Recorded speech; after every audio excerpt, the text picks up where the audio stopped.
기독교. 왜 수요 성경대학으로 바뀌었는지 두 가지 이유를 좀 설명을 해드리도록 하겠습니다. 기독교 전통 가운데 중요한 것 중에 하나가 이제 양육이에요. 양육.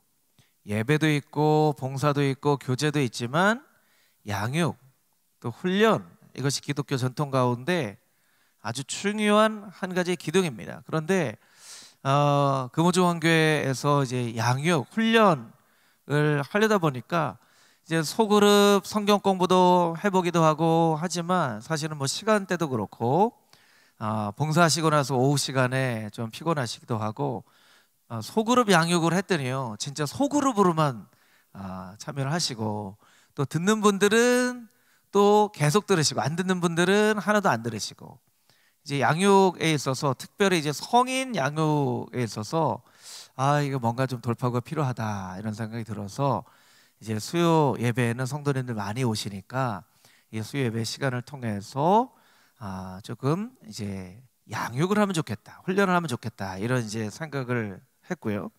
또 하나는 우리 신앙의 가장 기본적인 신앙의 바탕이 되는 것이 하나님 말씀인데 우리가 하나님 말씀을 생각보다 잘 몰라요.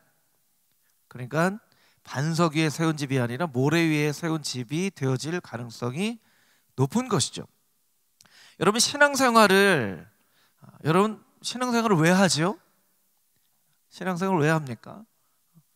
신앙생활은요 이제 신앙생활이라고 하기보다 이렇게 표현하면 좋을 것 같은데 왜 하나님을 믿는가 하면 하나님이 참 하나님이시기 때문에 그렇죠. 왜 교회 다닙니까 하면 교회가 진짜이기 때문에 그래요.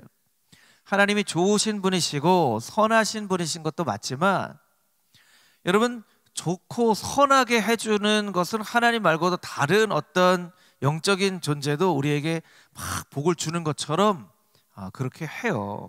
그럼 그렇게 잘못 따라가다 보면 큰일 나는 거죠. 이단도 처음에 어떻게 전도를 하나요? 잘 해주는 것을 통해서 전도를 합니다. 잘 해줘요. 그러니까 이 단체가 이 교회가 좋은 교회구나. 여러분 좋은 교회가 필요하죠. 그렇지만 신앙생활은 좋기 때문뿐만이 아니라 더 중요한 것은 진짜이기 때문에 하나님이 참 하나님이시고 기독교 신앙이 진짜이니까 믿는 거예요. 그리고 신앙생활에 우리의 믿음에 가장 중요한 것은 무엇을 근거로 믿는가 하는 거예요. 근거가 없는 신앙을 맹목적인 신앙이라고 하죠. 그냥 자기 감정을 근거로 믿는 거예요. 기분을 근거로 믿는 거예요. 그러면 기분과 감정이 바뀌어질 때마다 신앙도 왼쪽으로 갔다 오른쪽으로 갔다 이렇게 하는 거예요. 왼쪽으로 갔다 오른쪽으로 갔다 하지 않으려면 분명한 하나님의 말씀을 근거로 우리가 믿어야 하는 거죠. 그래서 우리가 하나님의 말씀을 우리가 잘 알아야 돼요. 잘 알아야 돼요. 그래서 하나님의 말씀을 우리가 배워볼 텐데 수요 성경대학은 세 가지 주제로 진행이 됩니다.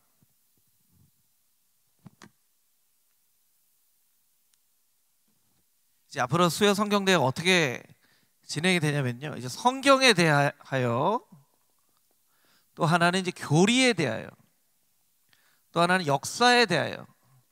왜 성경과 교리와 역사를 정했냐면 성경은 기록된 말씀이에요. 기록된 말씀. 교리는 사실은 기록된 하나님의 말씀을 잘 설명한 풀이한 하나님의 말씀이 되는 것이죠. 역사는 나타난 하나님의 말씀이에요. 그러니까 성경과 교리와 역사가 다 다른 거라고 생각하시면 안 되고요. 이게 다 말씀이라는 거예요. 그래서 신학교에서 보면 이것을 이제 성경신학이라고 하고 이것을 이제 조직신학이라고 하고 이것을 이제 역사신학이라고 하는데 이것이 다 하나님의 말씀이라는 거예요. 그래서 이제 성경에 대해서 설명을 이렇게 드리다가 여러분들이 이제 약간 조금 지루해 하시는 것 같으면 이제 그 교리를 설명을 해드릴 거예요. 교리가 원래는 쉬워야 돼요. 성경에 있는 부분들을 잘 설명하기 위해서 존재하는 것이 사실은 조직신학, 교리거든요. 그런데 너무 이것을 어렵게 설명을 하고 정의를 내리다 보니까 교리하면 이거 복잡해, 이해할 수 없어, 이런 이제 선입견들이 있거든요. 근데 사실은 훨씬 더 쉬워야 돼요. 이것이 삶 가운데 어떻게 나타나 있는가, 역사를 통해서 나중에 한번 설명을 드리겠지만 우리의 뿌리에 대해서 알아야 됩니다. 여러분, 우리가 아주 자세히는 안 하더라도 우리의 뿌리에 대해서 알잖아요. 대한민국의 역사에 대해서 배웁니다. 여러분들이 가지고 있는 여러분들의 어떤 가문의 역사가 있죠. 역사를 잘 모르더라도 저 같은 경우에는 죽산 안씨인데 무슨 안씨예요? 그러면 저는 죽산 안씨예요, 이렇게는 이야기를 할 수 있어요. 여러분들도 무슨 김씨세요? 무슨 박씨세요? 그러면 저는 어디 박씨예요? 어디 김씨예요? 이렇게 다 아시죠? 뿌리를 알아야 돼요. 우리는 유대교, 카톨릭을 베이스로 종교개혁을 통하여서 개혁신학이 탄생을 했는데 우리가 유대교가 뿌리인지 카톨릭의 뿌리인지 아니면 종교개혁자들의 그 신앙의 고백이 뿌리인지 우리가 그걸 잘 몰라요. 특히 이제 종교개혁자들의 신앙의 고백도 잘 모르고 종교개혁 이후에 청교도 운동도 잘 모르고 특별히 한국의 기독교가 어떻게 전해져 있는지도 잘 몰라요. 이게 나타난 하나님의 말씀의 역사인데 우리가 오히려 잘 모른단 말이에요. 그래서 이런 부분들을 이렇게 잘 배워가는 그런 시간이 될 것입니다. 그래서 제가 말씀을 이렇게 강의를 하기도 하고 우리 또 목사님들이 너무 훌륭하시잖아요. 그래서 목사님들이 한 번씩 강의를 하시기도 하고 목적은요, 여러분들이 졸지 않으시도록 쉽게 설명하는 그 목표를 가지고 이제 성경대학을 진행을 하려고 합니다. 그래서 여러분들은 이제 앞자리에 나오셔서 앉으시고요. 혹시 좀 적으실 필요가 있으신 분들은 좀 펜을 가지고 오시면 좀 좋을 것 같고요. 여러분들이 질문을 많이 해주셨으면 좋을 것 같아요. 제 핸드폰 번호를 다 알고 계시잖아요. 그러니까 여러분들이 좀 궁금한 부분 있으시면 문자나 카톡으로 저에게 질문을 많이 해주시면 제가 답해드리기도 하고 모든 분들이 좀 같이 알면 좋겠다 하면 제가 이렇게 설명을 드리기도 하고 그렇게 하겠습니다. 여러분들이 생각했던 여러분들도 다 신앙의 베이스가 달라요. 이제 전통적인 교회에서 어릴 때부터 신앙생활 하신 분도 있고 그렇지 않은 분도 있고 그렇기 때문에 여러분들도 다 비슷비슷한 신앙을 가지고 있다고 생각하지만 또 깊이 들어가 보면 또 굉장히 다른 모습도 있어요. 제가 설명을 드리면 여러분들이 저거는 내가 예전에 배웠던 내용하고 좀 다른데 이런 부분도 있을 수 있을 거예요.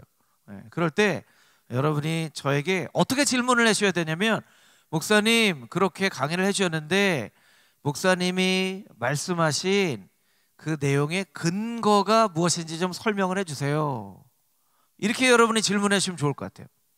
목사님 지난주에 강의하셨는데 그거 잘못하신 거 아니에요? 이렇게 하시면 이렇게 하면 여러분들도 저도 이게 대답을 하기가 좀 쉽지가 않아요. 그러니까 내가 예전에는 이렇게 알고 있었는데 이건 왜 좀 내용이 다르지 하는 부분들을 여러분들이 많이 질문을 해주시면 좋을 것 같아요. 자, 오늘 주제가 성경은 어떤 책입니까? 인데요. 책이 탄생을 하죠.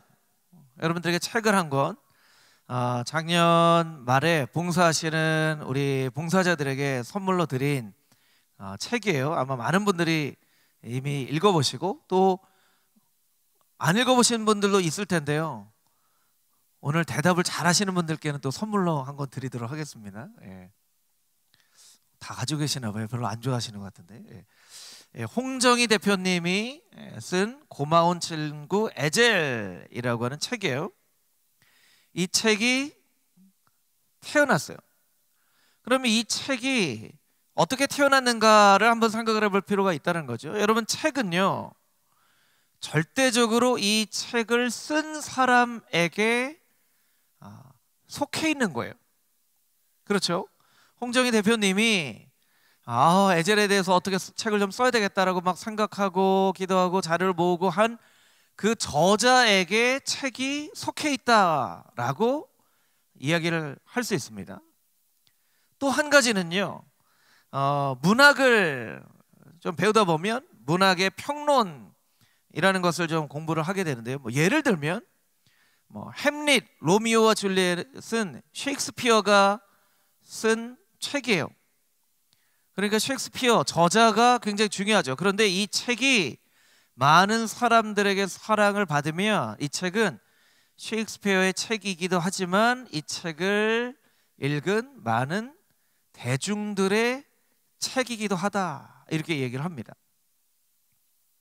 조금 이제 이해가 좀 되시겠죠? 저자가 굉장히 중요하다는 거예요. 그래서 이 책을 쓰기 전에 어떤 내용으로 책을 쓸까 막 생각을 하고 이제 자료를 모으고 이렇게 책을 쓰죠. 그리고 책을 쓸 때는요, 책을 쓰는 목적이 있어요. 에젤 선교에 대해서 잘 알려야 되겠구나. 선교사님들의 많은 이야기를 통해서 사람들에게 감동을 줘야 되겠구나. 어떤 책은 감동을 주는 책이 있고 어떤 책은 굉장히 놀라운 지식을 이야기를 하는 책이 있고, 그렇죠? 그러니까 책을 쓰는 목적이 있다라는 거예요. 그래서 책을 씁니다. 그리고 책이 출판되기 전에 제목을 정해요.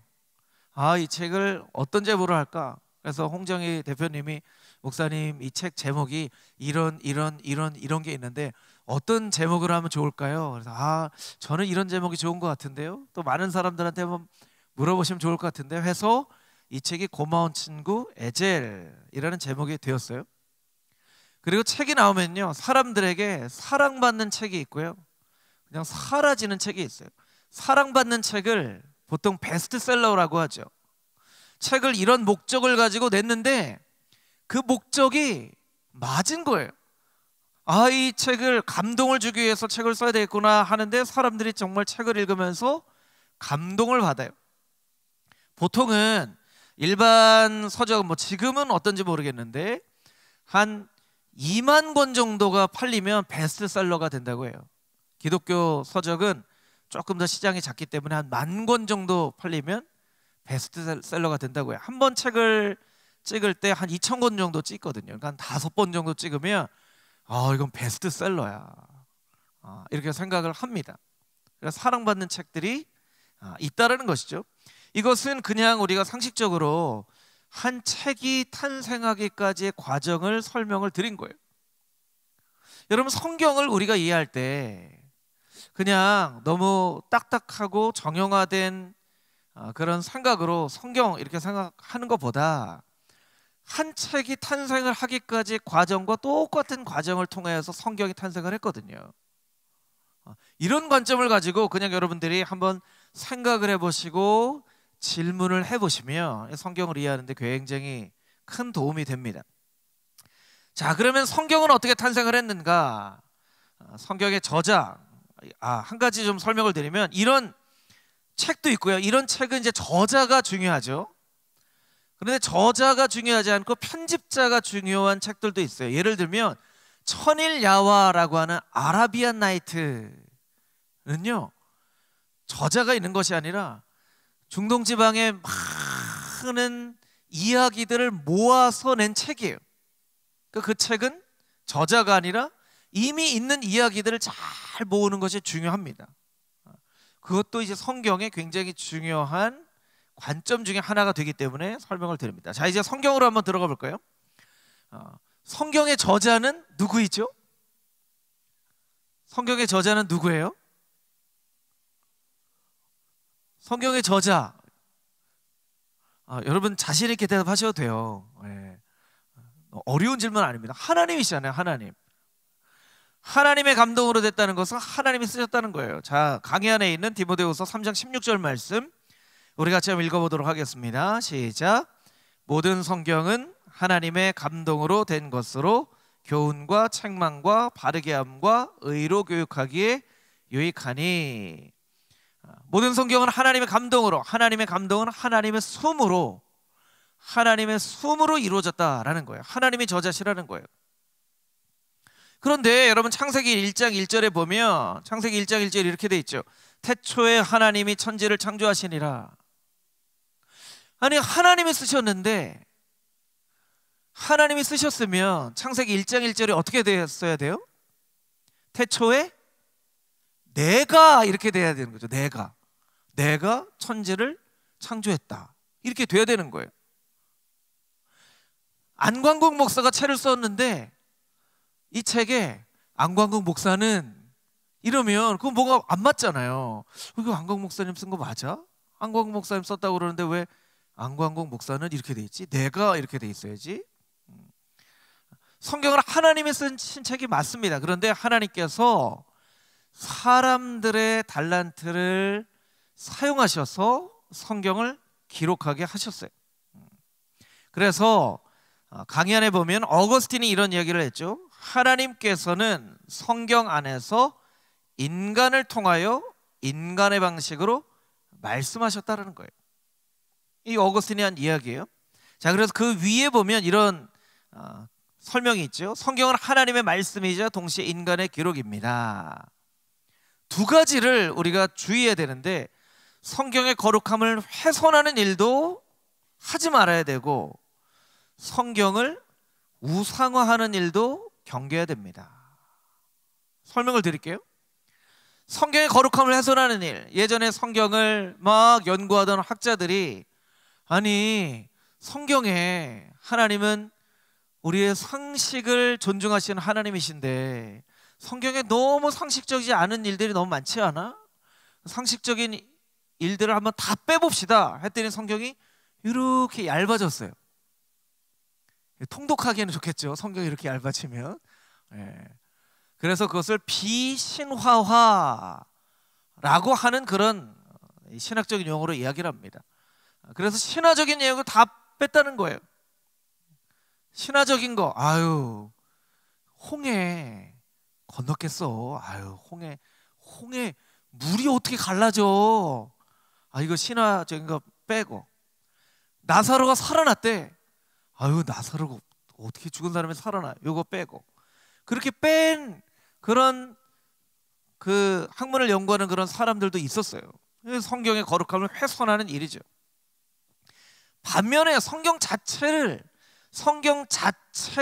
너무 신앙으로 보는 경우들도 있어요. 자, 이거는 여러분들 잘 들으셔야 돼요. 잘 들으셔야 되고, 여러분들이 좀 오해하시지 않도록 제가 최대한 설명을 잘 해보도록 하겠습니다. 성경이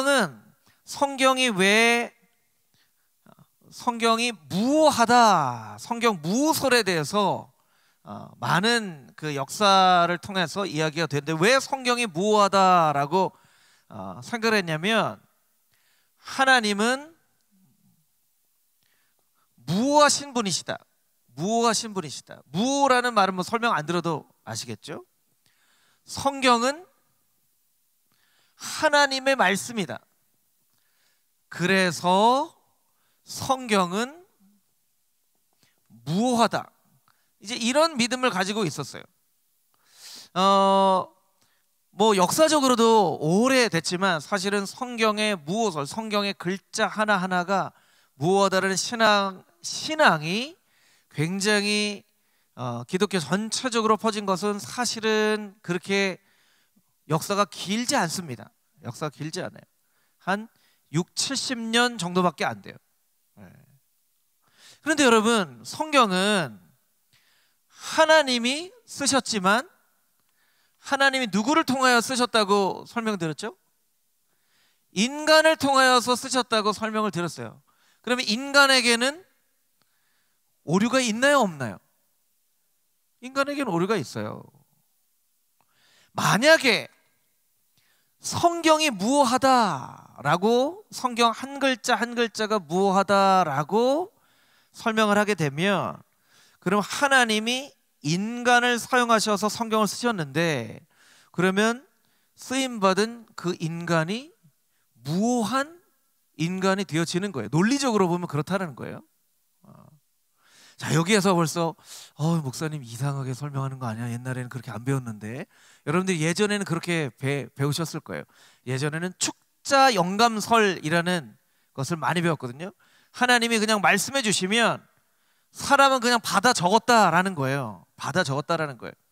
그래서 요한복음 우리가 1장 1절에 3절 말씀 읽었잖아요.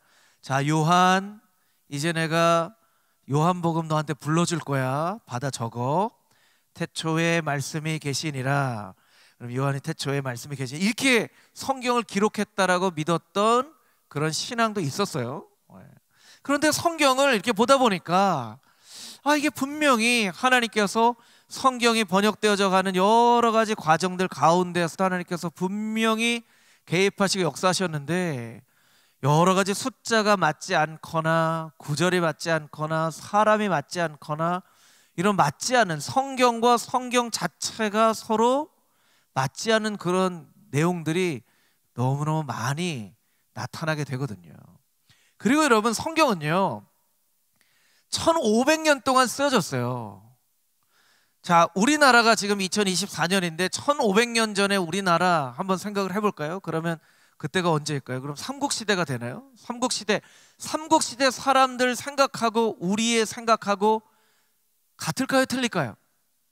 완전히 틀리죠.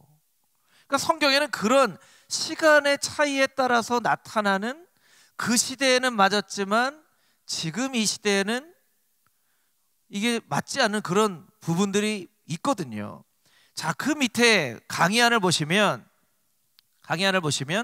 1882년에 우리나라에 성경을 번역하기 위해서 애쓴 존 로스 선교사님이 을 중심으로 한 예수 성교 요한 복음 전서라는 책에 나와 있는 요한복음 1장 29절 말씀이에요.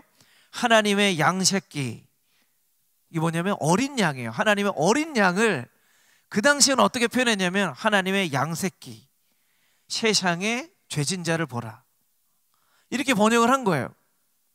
여러분, 하나님께서는요 여러 가지 하나님의 말씀이 번역되어져 가는 과정 가운데서도 분명히 하나님의 섭리로 역사하시는데, 여러분 오늘날 요한복음이나 또 이사야 선지서의 말씀을 보면서 하나님의 양새끼 이렇게 하면 여러분 마음이 어떠세요? 이 예수님을 표현하는 표현인데 여러분 마음이 좀 어떠세요? 어린 양 하면 하나님 마음이 좀 편하잖아요. 그런데 하나님의 양새끼 이러면 이거 이렇게 표현할 수 있어? 그때는 이 표현이 맞았지만 오늘날에는 이 표현이 맞지 않는 거예요. 성경에는 이런 내용들이 많이 있는 거예요. 많이 있어요.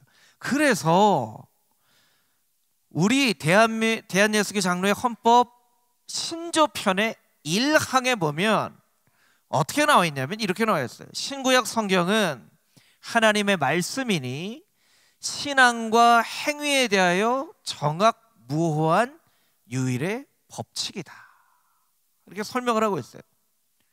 그러니까 무호한 것은 어떤 것이냐면 하나님께서 우리를 하나님을 잘 믿는 성도로 인도하는 그 방법에 있어서 오류가 없으시다, 이렇게 헌법에도 이야기를 하고 있어요. 또 신학자들은 이게 이제 사실 오랫동안 성경 자체가 무호하다라는 그런 생각을 가지고 있는 그런 분들이 있기 때문에 이것을 아무리 논리적으로 설명을 해도 어릴 때부터 가지고 있던 신앙이기 때문에 이걸 받아들이는 게 참 쉽지가 않거든요. 그래서 이제 신학자들은 어떤 이야기를 하냐면 성경에 원본 성경이 있을 텐데, 지금은 원본 성경이 없습니다. 원본 성경이 있었을 텐데 그 원래 있었던 원본 성경은 무호한 성경일 것이다, 이렇게 이야기를 해요. 자, 이것은 이제 언제 한번 시간을 정해서 성경이 어떻게 히브리 성경에서 헬라어 성경으로 또 라틴어로 이렇게 번역이 됐는지 이걸 한번 설명을 드릴 텐데, 이건 조금 복잡한 내용이어서 오늘 첫 시간인데 이걸 벌써 설명을 드리면 여러분들이 이거 성경 대학 이거 너무 어렵네 이렇게 생각하실까봐 오늘은 일부러 이걸 설명을 드리지 않으려고 하고 있고요. 그래서 여러분들이 이렇게 이해를 하시면 돼요. 성경은 하나님의 감동으로 쓰여진, 하나님께서 쓰신 책이면서 동시에 인간을 사용하셔서 1500년 동안 40여 명의 저자를 통하여서 쓴 하나님의 말씀으로 우리의 신앙을 바른 길로 인도하는 그 일에 있어서 한치의 오차도 없는 그런 말씀이다. 이렇게 여러분들이 이해를 하시면 됩니다. 그래서 여기에 대해서 조금 목사님 그래도 예전에 제가 배웠던 내용하고 좀 이해가 안 되고 이게 맞나요? 하시는 분들은 저한테 문자나 카톡으로 연락을 주시면 제가 잘 설명을 드릴게요. 잘 설명을 드리도록 하겠습니다. 그래서 성경의 저자에 대해서는 여러분 말씀드렸죠. 책은 100% 저자에 속해 있어요. 저자가 무슨 생각을 하느냐에 따라서 책의 내용이 결정이 된다는 거예요. 그러니까 성경 말씀을 읽으면서는 우리가 말씀을 읽지만 우리가 언제나 무슨 생각을 늘 가지고 있어야 되냐면, 하나님은 무슨 생각을 하셨을까? 하나님은 무슨 마음을 가지고 계셨을까? 이렇게 표현하셨는데 이 하나님이 무슨 마음으로 이렇게 표현하신 거지? 이렇게 여러분들이 계속 생각을 하면서 하나님의 생각을 따라가려고 열심히 묵상하고 생각하면 그것은 성경을 읽는 아주 중요한 방법이 되어집니다. 자, 두 번째, 그럼 하나님께서 인간을 통하여서 말씀을 하셨는데, 그러면 성경을 하나님께서 존재하게 하실 때 무슨 목적을 가지고 존재하게 하셨을까? 하나님이 감동 주려고 하신 것일까? 아니면 뭔가 이해시키려고 하신 것일까? 여러분, 성경을 하나님께서 왜 이렇게 탄생하게 하셨을까요? 하나님의 그 목적은 무엇일까요? 이것은 굉장히 단순한 건 아니에요. 여러 가지 다양한 목적이 설명되어 있지만 그 중에 두 구절의 말씀을 통하여서 성경을 우리에게 주신 하나님의 그 목적을 좀 살펴보도록 하겠습니다. 요한복음 20장 31절 말씀 우리 자막으로 같이 읽어보도록 하겠습니다. 시작. 오직 이것을 기록함은 너희로 예수께서 하나님의 아들 그리스도이심을 믿게 하려 함이요 또 너희로 믿고 그 이름을 힘입어 생명을 얻게 하려 함이니라. 아멘. 요한복음 20장 31절. 여기 중요한 두 가지 단어가 나오죠. 하나는 믿음이에요. 믿음. 믿게 하려고. 그럼 신앙에서 믿음이 제일 중요하다고 하잖아요. 믿음이 없이는 하나님을 기쁘시게 하지 못하느니. 믿음이 중요하다는 거예요. 성경 구약부터 신약까지 믿음에 대해서 강조해요. 예전에도 한두 번 제가 설명드린 적이 있었던 것 같은데요. 왜냐면 우리가 너무나 우리가 알고 있는 지식과 경험은 제한적이기 때문에 그래요. 너무나 제한적이에요. 우리가 아는 것은 정말 요만큼이에요. 근데 모르는 게 너무 많아요. 그리고 모르는 게 너무 많으면 불안에 떨 수밖에 없어요. 그런데 불안에 떨지 않고 살아갈 수 있는 것은 우리가 믿음이 있기 때문에. 믿음은요, 신앙적인 용어가 아니라 굉장히 일상적인 용어예요. 삶 가운데서도 여러분 사람 믿잖아요. 이 건물이 무너지지 않을 거라는 믿음이 있으시니까 여러분들이 4층에 있는데도 지금 너무나 편하게 계시잖아요. 여러분 막 지금 불안하신 분 있으세요? 내가 4층에 있는데 이거 이 건물이 어떻게 될지, 이런 분은 지금 없잖아요. 표정을 보니까 아무도 없어요. 네. 그 믿음이 있는 거예요. 핸드폰으로 전화가 옵니다. 이거 나한테 전화 안 온 전화이면 어떡하지? 그렇게 생각하지 않고 그냥 자연스럽게 받아요.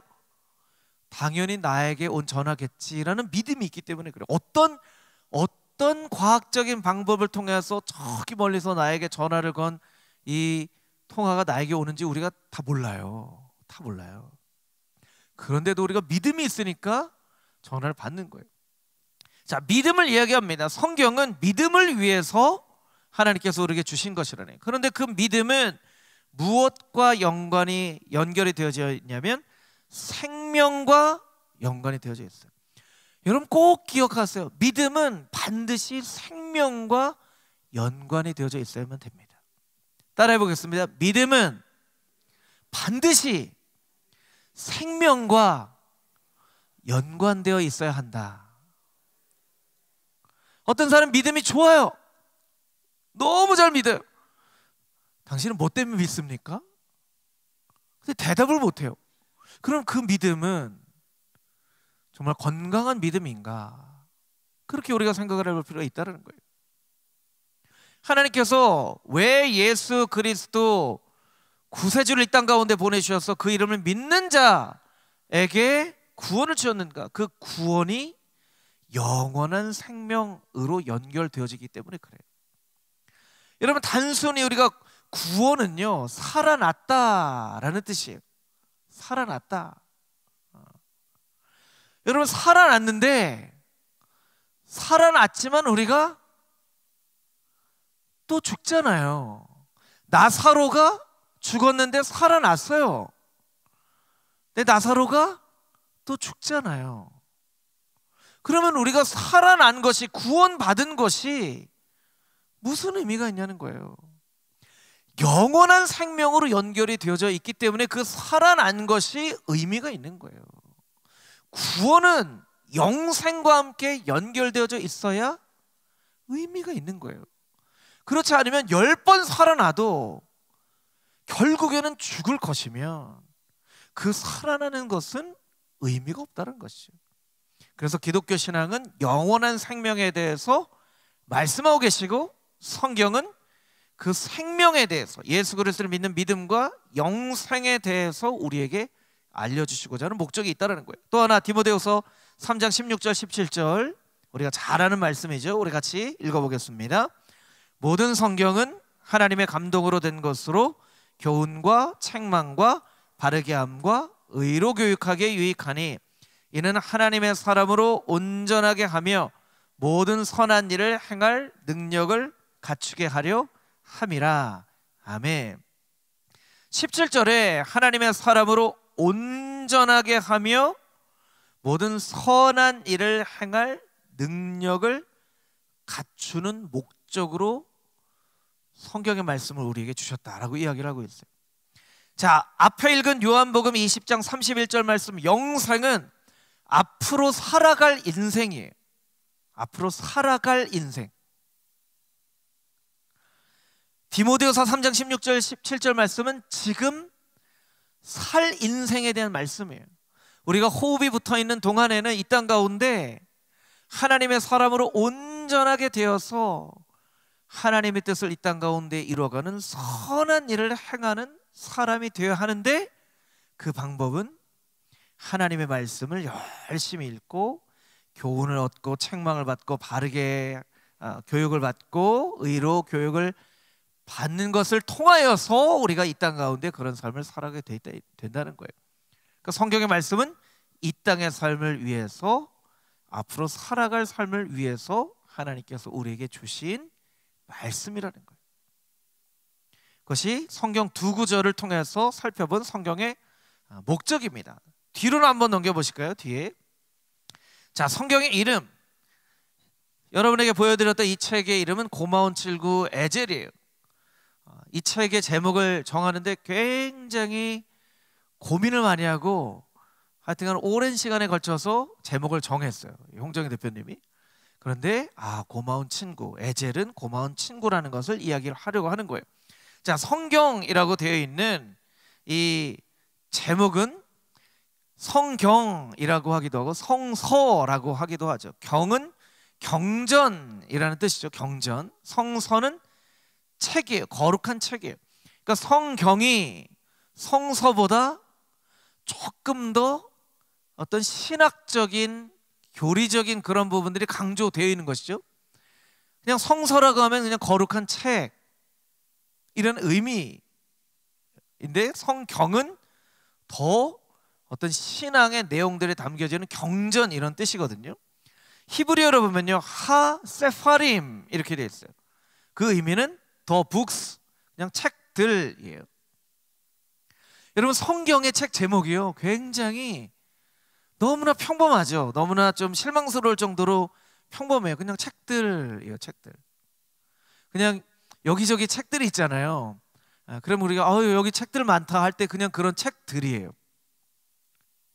그러니까 성경, 우리는 이제 성경이라고 탁 이 고유명사처럼 돼 있지만, 예전에는요 그냥 책들이었어요. 책들이 번역이 되면서 더 바이블이 되었죠. 더 바이블. 바로 유일무이한 그 책. 그러니까 이것도 여러분 조금 우리가 볼 필요 있어요. 처음에 성경이 탄생할 때는요, 그냥 책들, 그냥 평범한 책들이었는데, 이게 신앙의 여러 가지 과정을 거쳐서 유일무이한 바로 그 책, 더 바이블이 되어진 거예요. 그러니까 이 과정들도 보면, 야, 여기에 사람들의 어떤 이 마음의 신앙의 고백들이 담겨져 있구나라고 우리가 알 수 있는 거죠.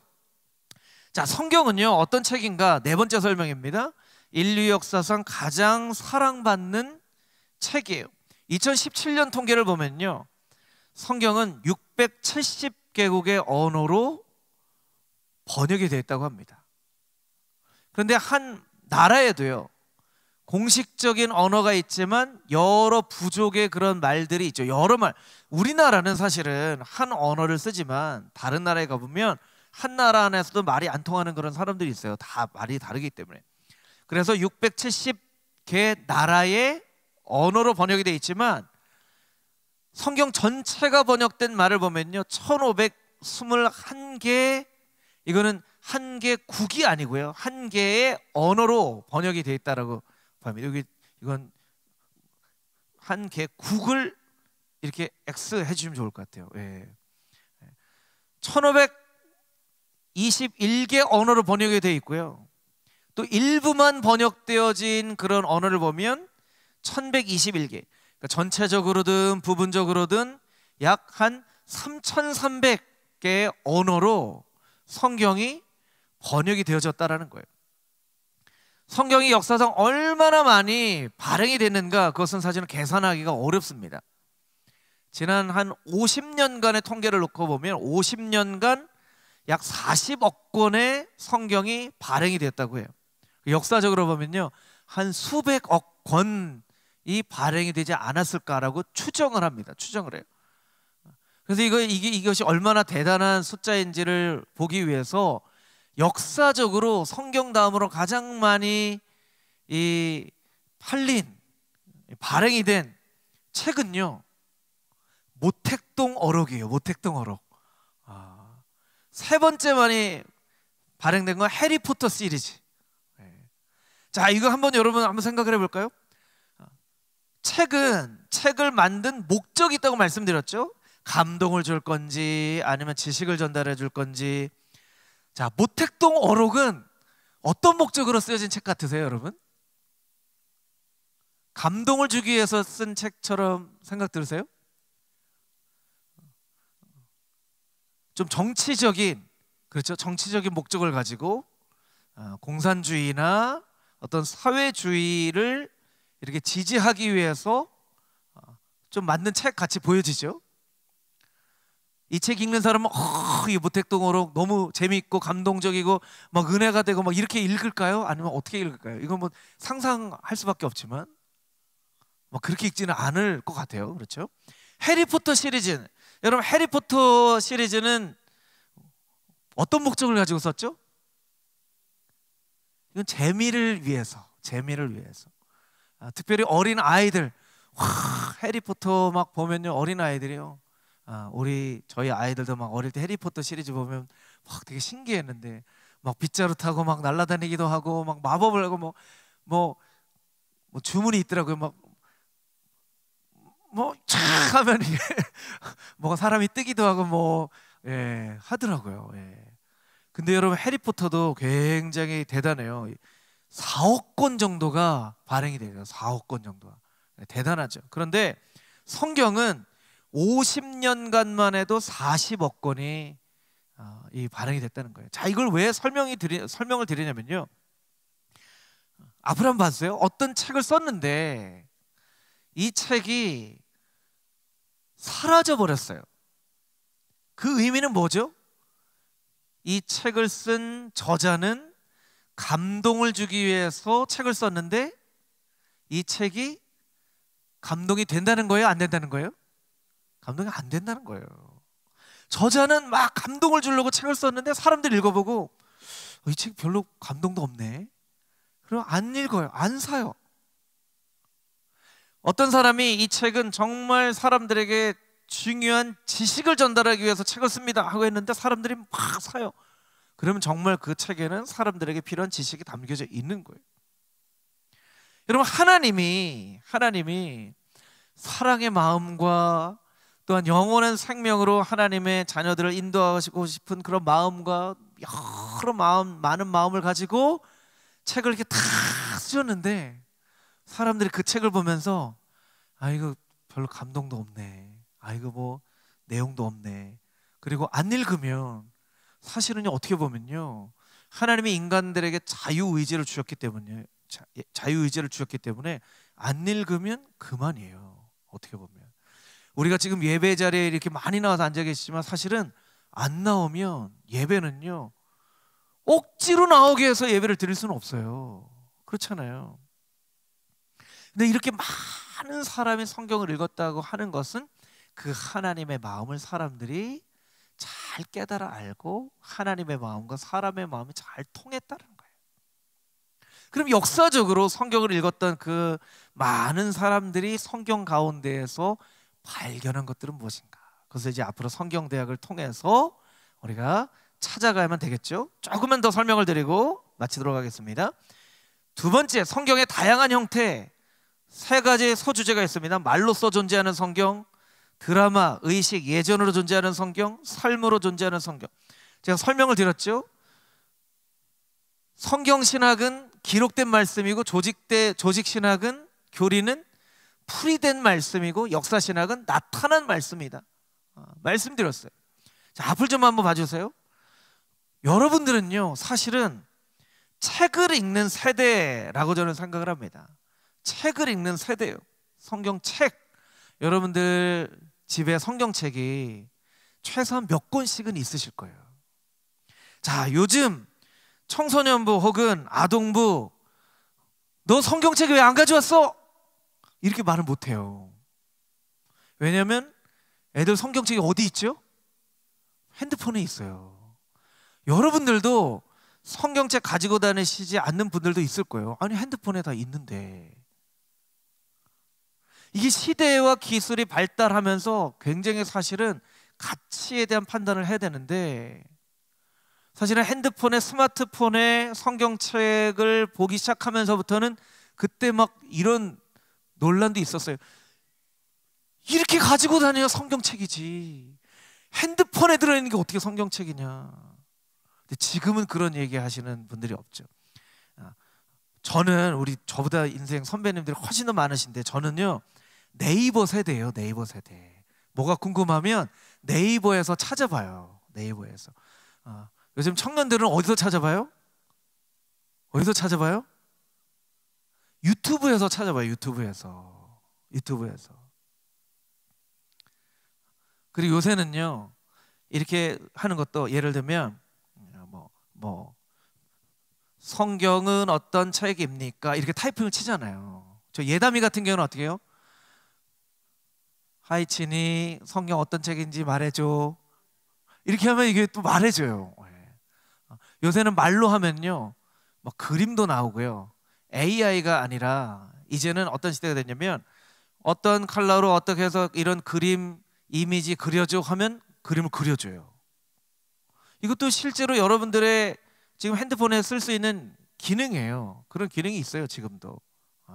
카카오 아이라고 하는, 여러분들 카카오톡 다 쓰시잖아요. 카카오 아이라는 것에 그렇게 그림 그려지는 기능이 있고요. 이거 자꾸 딴 얘기를 하면 빨리 끝내야 되는데, WRTN이라고 하는 이런 앱이나 웹사이트에 가보면요, 이렇게 말로 하면 그림을 다 그려줘요. 그런 시대가 돼 있어요. 그리고 이미지로 되는 것도 글자로 만들어줘. 그러면 글자로 만들어주기도 하고. AI 어떻죠? 사실은 제가 이거 성경 어떤 책인가 강의한 준비를 했는데, AI한테 자, 성경은 어떤 책인지 40분 정도 너무 어렵지 않은 내용으로 강의 한 만들어줘. 그러면 요새는 만들어줘요. 이런 시대가 됐어요. 처음에는 하나님의 말씀이 말로써 존재를 했습니다. 말로써 존재를 했어요. 하나님이 말씀하셨죠. 근데 시간이 지나면서 글자로 존재하는 시대가 오게 됐어요. 근데 이제는 글자로 존재하는 시대가 아니라 영상으로 존재하는 시대가 되어졌고요. 이미지로 존재하는 시대가 되었고요. 앞으로는 또 성경이 어떻게 존재할지 몰라요.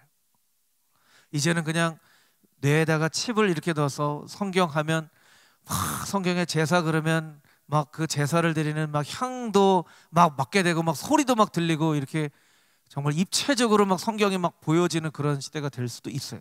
그러니까 성경은요, 시대에 따라서 말로도 존재하기도 하고 글자로도 존재하기도 하고 요새는 영상으로 존재하기도 하고 이미지로도 존재를 한다는 거예요. 그러면 우리 시대는 성경책 하면 성경책 안 가지고 다니면 혼났거든요. 예배 들어오면서 선생님이 너 안광국 너 성경책 안 가져왔어? 제가 오늘 까먹었어요. 그러면 막 혼났거든요. 근데 요새는 그렇게 얘기할 수 있는 시대가 아니에요. 그러니까 성경이 어떻게 존재하는가 이것도 우리가 알 필요가 있어요. 자, 말로써 존재하는 성경, 우리가 오늘 읽었던 것처럼 요한복음 1장 1절 말씀에는 태초에 말씀이 계셨다 라고 설명을 하고 있죠. 근데 두 번째, 드라마로서, 의식으로서, 예전으로서 존재하는 성경도 있어요. 이스라엘 백성들은 세 가지 절기를 지켰습니다. 유월절, 초실절, 초막절. 유월절은 무교병을 먹기 때문에 무교절이라고 하기도 하고, 초실절은 칠칠절이라고 하기도 하고, 77에 49 오순절이라고 하기도 하고, 초막절은 장막절이라고 하기도 해요. 왜 하나님께서 이런 절기를 지키려고 했냐면 이것은 드라마로, 의식으로 존재하는 하나님의 말씀이에요. 그래서 그 유월절 제사를 드리면서 이스라엘 백성들이 어떻게 출애굽했는지 출애굽의 모든 과정들을 의식을 통해서 보면서, 실제로는요 이스라엘 백성들이요 지붕이 뻥 뚫린 그런 집에서 하늘의 별을 보면서 우리의 조상들이 광야에서 이렇게 하늘의 별을 보고 살았는데 하고 경험할 수 있도록. 그래서 오늘날에 이스라엘 백성들은 유월절, 초실절, 초막절 이렇게 지켰지만 개혁신학의 전통 안에서는요 부활절, 추수감사절, 성탄절 이렇게 중요하잖아요. 그렇죠? 그러니까 성탄절하면 우리가 특별히 예배드리죠. 부활절하면 또 특별히 예배드려요. 그것이 어떤 의식으로서 경험할 수 있는 말씀이라고 우리가 생각을 해야 돼요. 찬양대가 칸타타를 잘 준비를 해서 합니다. 칸타타 은혜 받았습니다. 그걸 넘어서서 이게 찬양으로 의식으로 경험할 수 있는 하나님의 말씀이구나, 이렇게 우리가 이해를 해야 돼요. 우리가 성찬 예식을 하잖아요. 세례식을 거행할 때 성도님들이 함께 경험을 해요. 이것은 예식으로 존재하는 하나님의 말씀이구나, 이렇게 이해를 해야 한다는 거예요. 자, 마지막으로 세 번째, 삶으로 존재하는 성경. 그런데 시대에 따라서 말씀으로도 글자로도 영상으로도 성경이 다른 형태로 존재하기도 하지만 모든 시대를 통틀어서 공통적으로 존재하는 성경은 삶으로 나타내는 하나님의 말씀이에요. 자, 히브리서 13장 7절 말씀 우리 같이 한번 읽어보겠습니다. 시작. 하나님의 말씀을 너희에게 일러주고 너희를 인도하던 자들을 생각하며 그들의 행실의 결말을 주의하여 보고 그들의 믿음을 본받으라. 아멘. 말씀을 너희에게 가르쳐준 자들을 잘 생각을 보고 그들의 삶의 열매를 보고 그들의 삶의 결말을 주의하여 보고 믿을 만한 사람이구나 라고 생각할 때 그들의 믿음을 본받는 사람이 되라 라고 말씀하고 계시다는 거예요. 사실 여러분들이 신앙생활 할 때 다 신앙의 선배님들 보면서 신앙생활 했죠. 따라서 신앙생활 했어요. 그러니까 우리가 부모 세대가 우리 자녀들에게 히브리서 13장 말씀과 같은 삶의 모델이 되어야만 돼요. 그래야 우리의 믿음의 후배들이 저렇게 신앙생활 하는 거구나, 저렇게 예배 드리는 거구나 깨달아 아는 것이죠. 마태복음 5장 16절 말씀, 이같이 너희 빛이 사람 앞에 비치게 하여 그들로 너희의 착한 행실을 보고 하늘에 계신 너희 아버지께 영광을 돌리게 하라. 착한 행실을 보고, 이것이 바로 삶으로 존재하는 성경이에요. 여러분, 하나님의 말씀은요 이미 지금도 여러분의 삶 가운데 부분적으로이지만 존재를 하는 거예요. 여러분들의 하나님의 말씀대로 삶 가운데 잘 실천하며 살아가면 세상 사람들은 여러분의 삶으로 존재하는 하나님의 말씀을 만나게 되는 거예요. 그러니까 우리가 잘 살아야 되겠죠? 잘 말해야 되겠죠? 역사적으로 이것이 모든 세대를 아울러서 존재하게 되는 하나님의 말씀이에요. 그래서 여러분, 금호중앙의 모든 성도님들은 여러분의 삶이 곧 하나님의 말씀으로 말씀이다라는 생각을 잊지 않고 하면서 하나님, 나의 삶이 사람들에게 삶으로 존재하는 하나님의 말씀이 되게 하여 주시옵소서, 이렇게 고백하며 살아야만 한다는 것이죠. 여러분, 그렇게 살아가는 금호중앙의 모든 성도님들이 다 되시기를 주님의 이름으로 축복합니다. 아멘.